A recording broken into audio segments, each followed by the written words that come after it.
한 단독주택에서 벌어진 황당한 사건. 집주인은 영화에서나 보던 일이 자신의 집에서 벌어졌다는 것이 아직도 믿기지 않는다고 영화 합니다. 기생충. 매매를 해야겠다고 일단 집을 비워놓은 상황이죠. 비워놨는데. 구입한 주택을 팔기 위해서 매물로 내놓은 사이 사람이 살지 않는 빈집에선 무슨 일이 벌어진 걸까요? 궁금합니다. 비어있던 집 곳곳에서 발견된 낯선 살림살이들. 누군가가 들어와서 살고 있었다. 이야. 누군가 생활한 흔적까지 발견되고 불이 켜져 있고 이기층이 느껴지더라고요. 뭔 일이에요? 그리고 마침내 마주한 충격적인 진실. 상당히 저도 놀랬죠. 웬뭐 남자가 튀어나왔기 때문에. 남자가? 8개월째 내 집에 살고 있다는 한 남자의 정체를 라이브 현장 픽에서 아니 취재했습니다. 어떻게 이런 일이 있을 수가 있어요? 경상남도 창원시에서 작은 카페를 운영하고 있는 이동익 씨입니다. 사업 확장을 위해서 그는 동네에 한 단독주택을 구매했습니다. 이 집을 산 이유가 이 가로수도 원체 예쁘고 오래된 길이라서 여기 예쁜 카페를 만들려고 이 땅을 구입했던 거예요. 동익 씨는 2017년 해당 집을 구매한 뒤 임대인을 구하고 있는 상태였습니다. 그런데 최근 동익 씨의 빈집에 대해 놀라운 이야기를 듣게 됐습니다. 안전에서 연락이 와서 단전을 시키겠다고 10월 달부터 사용량이 사람이 사는지 점검했는데 납부가 안 되고 있어서 연락을 드렸다고. 전기를 썼구나. 빈집인데. 아무도 살지 않은 빈집에서 전기가 사용되고 있다는 말. 야 이상하죠 그럼.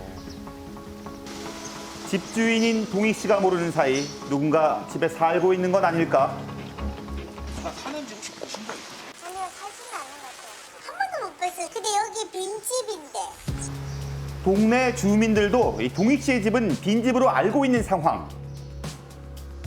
그렇다면 전기가 사용된 것은 어떻게 된 일일까요? 우리는 그 해답을 얻기 위해서 직접 집으로 찾아가 봤습니다. 계세요? 이제 안 계셔야 맞는 거죠, 빈집이니까. 하루 종일 집 앞에서 기다려봤지만 다음 날이 되도록 동익 씨의 집에 드나드는 사람을 볼 수는 없었습니다. 이게 맞는 거죠 빈집이. 대체 어떻게 된 일일까요? 그런데 빈집에 대한 또 다른 이야기를 들을 수 있었는데요.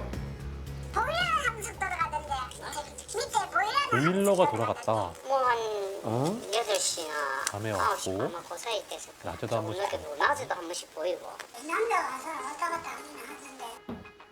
빈집에서 한 남자를 봤다는 주민들의 얘기. 집주인 동익 씨는 이 사실을 알고 있었을까요? 지나가다가 보니까 불이 켜진 것 같은 거예요. 뭔가 느낌이 이상해서 이제 차를 세우고 카페 일을 마치고 퇴근하던 중이었던 동익 씨가 목격한 건 불이 켜져 있는. 그렇습니다. 사람이 살지 않은 자신의 빈집에 켜진 환한 불빛이었습니다. 아 누가 있네. 전에 집을 보여주면서 다른 매매를 원하는 사람한테 구경을 시켜주면서 불을 켜고 왔나. 불을 끄기 위해 집으로 들어간 그때 집안에서 인기척을 느꼈다는 동익 제 씨. 집이니까 당연히 누군가를 확인하기 위해서 문을 두들겼고 그래서 튀어나왔을 때는 상당히 저도 놀랬죠. 왜 뭐 남자가 막 누구야 하면서 큰 소리를 내면서 튀어나왔기 때문에. 그런데 더욱 놀라운 건 빈집에서 나온 남자 김 씨의 대답이었습니다. 당신이 왜 여기 들어와 있느냐 하니까 저를 보며 아 죄송하다고 제가 바빠서 연락을 미리 못 드리고 예? 이사를 왔다고. 뭔 소리예요? 무슨 말이에요? 일이 바빠서 집주인에게 연락도 없이 이사부터 왔다는 얘기. 아니 그게 무슨 말이에요? 자, 집안엔 이미 냉장고 4대와 예? 서재 공간에 컴퓨터까지 설치한 김 씨. 이거 무슨 소리? 미처 다 정리하지 못한 살림살이까지 집안을 가득 채운 상태였습니다. 집주인이 이 사람 근데 아닌데 김 씨의 이렇게 행동에 와. 황당함을 감출 수 없었던 동익 씨. 무슨 이런 일이? 그래서 저는 당연히 나갈 거라고 생각을 했어요. 이미 들켰으니까. 불러가지고 확인서를 썼죠. 4월 29일까지인가 금액적으로 네가 사용한 부분에 대해서 부담하고 나가라고.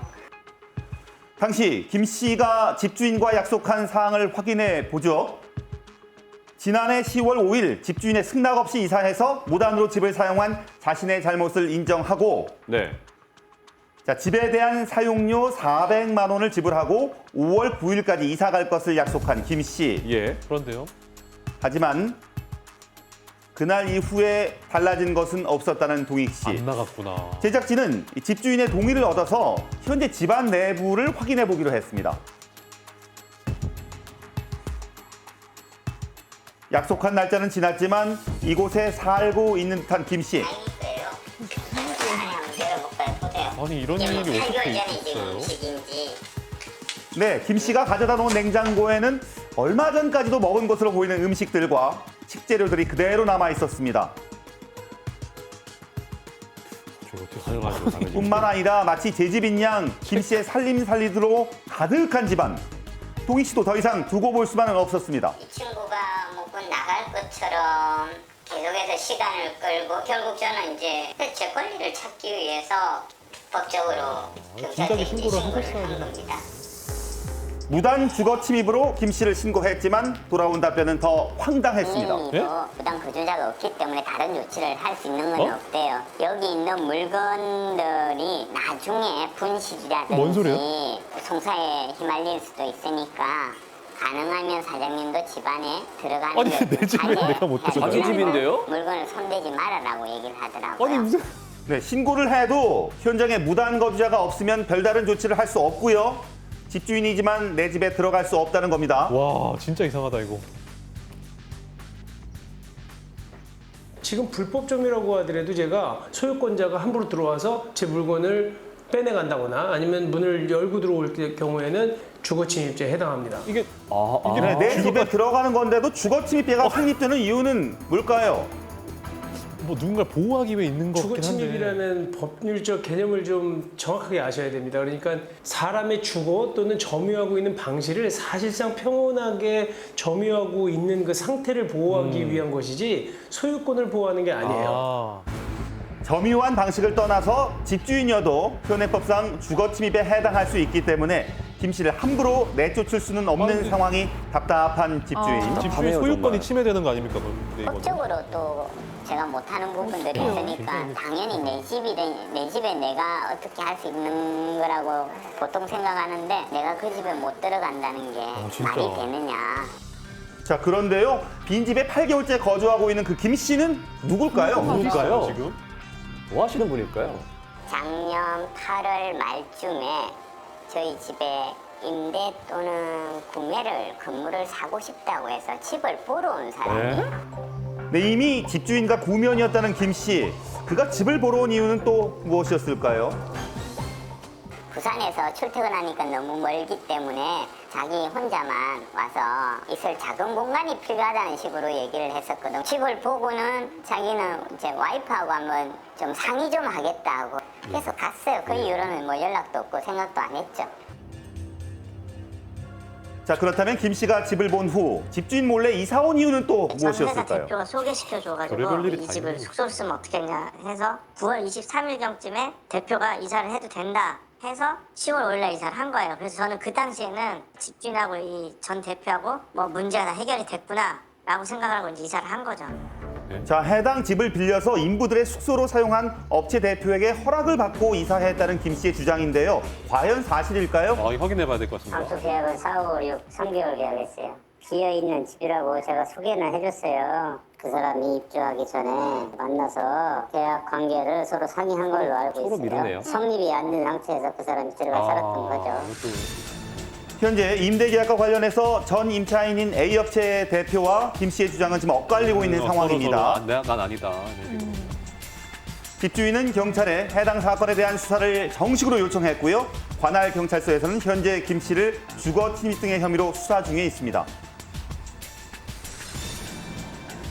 하지만 김 씨가 지금까지 집을 무단으로 점유하고 있어서 매매를 내놓기도 어려운 상황입니다. 보는 거는 그거는 당연히 제 소유고 제가 그 재산을 관리하는 입장에서는 당연하다고 생각하는데 집을 보러 오시는 그 사이에 오신 분들도 이거는 무슨 짐이에요 하고 물었을 때 변명 아닌 변명을 해야 되는 그런 입장이 되는 게 안 좋죠. 예, 그게 뭐 그런 것도 스트레스죠, 저게다. 무단으로 점유한 사람에게 집주인이 자신의 집을 되찾을 방법은 어떤 걸까요?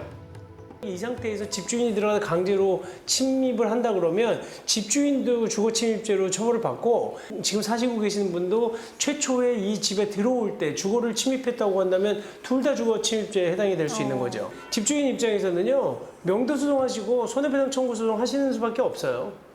그렇지 않고서는 자기 다른 방법으로 이 집을 인도받기는 어려운 상태입니다. 8개월째 되찾지 못한 집. 동익 씨는 내 집을 되찾기 위한 길고 긴 싸움을 시작했습니다. 그 법적인 테두리를 활용해서 이때까지 있은 거나 마찬가지인데 이제는 법적인 방법으로 풀어내야 되는 거고 법이 제 재산권을 쓸 수 있는 상황인 조건들이 맞다면 이제 제가 쓸 수 있겠죠. 무단으로 집을 점유한 혐의를 받는 김 씨는 마지막으로 자신의 계획을 밝혔습니다. 들어보시죠. 제가 5월 3일인 경에 300만 원을 보내드렸어요. 그 300만 원 보내드리고 그쯤에 저도 다른 집을 뭐. 얻고선 짐을 조금씩 빼고 있는 상황이었거든요. 제가 그러시군요. 뭐 일주일이나 열흘 안에 다 정리해서 나올 건데 저도 잘했다는 게 아니고 이런 상황이 온 자체가 제 잘못이지 뭐 누구 잘못이겠어요. 잘 마무리되면 됩니다. 무려 8개월 동안 누군가 내 집에 살고 있다는 황당한 사건. 하루빨리 집주인이 집을 되찾는 날이 오기를 바랍니다. 황당합니다.